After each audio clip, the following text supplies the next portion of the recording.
Folks, I grew up watching altar calls from people who were at the altar for the 18th consecutive week,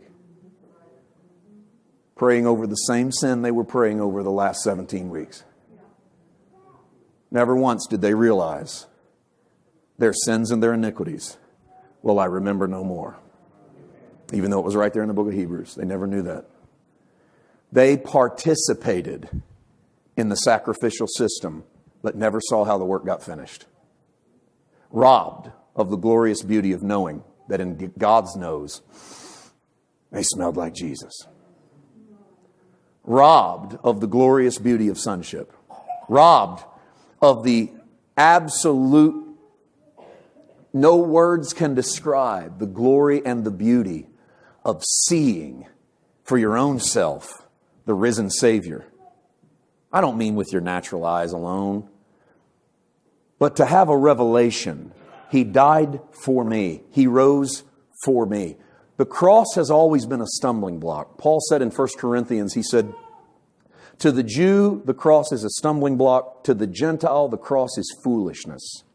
He said, but I'm going to preach it anyway because it's the power of God to set men free. What did he mean? It's a stumbling block and a foolishness. Because to the Jew, they didn't need the cross. They already had Moses' law. And whether you realize it or not, to the Jew, Moses' law was way bigger than Jesus. Jesus was a rebel convicted to die by the Roman government as a blasphemer. We don't follow that. We have Moses. So for the Jew to hear the message of the cross, that was a stumbling block because what that meant was the law didn't save you, but this cross will, and you had to trip over that. And they said that's not necessary in our journey. To the Gentile, Paul said the cross is foolishness. Why? You mean we're going to follow a guy convicted to die? What does that do for me to follow a guy convicted to die as a criminal? He was numbered with the transgressors. The church fought an uphill battle most of us don't think about. Not only were they trying to come out of Judaism, they were trying to convince people that a guy that died on a cross was the real deal. Do you know what a cross meant in that day? You lose.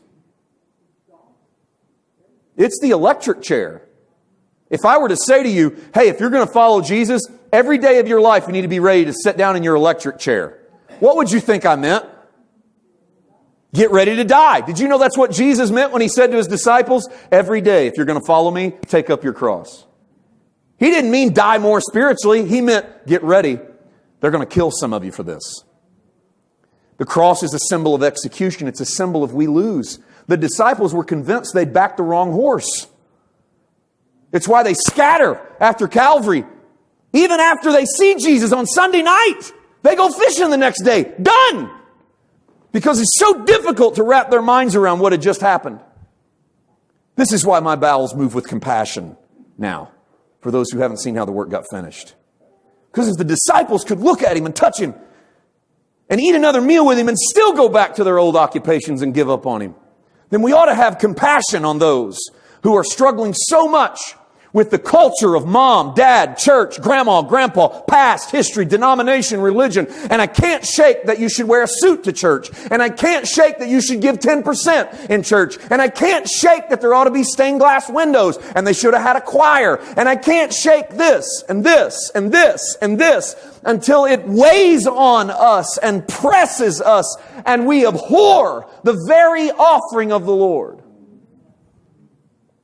Because we've been robbed from the beauty of seeing how the work got finished. How are we going to see it? Over and over and over again. Not 3-week sermon series on Jesus, but an endless barrage of how he paid it all. He finished the work.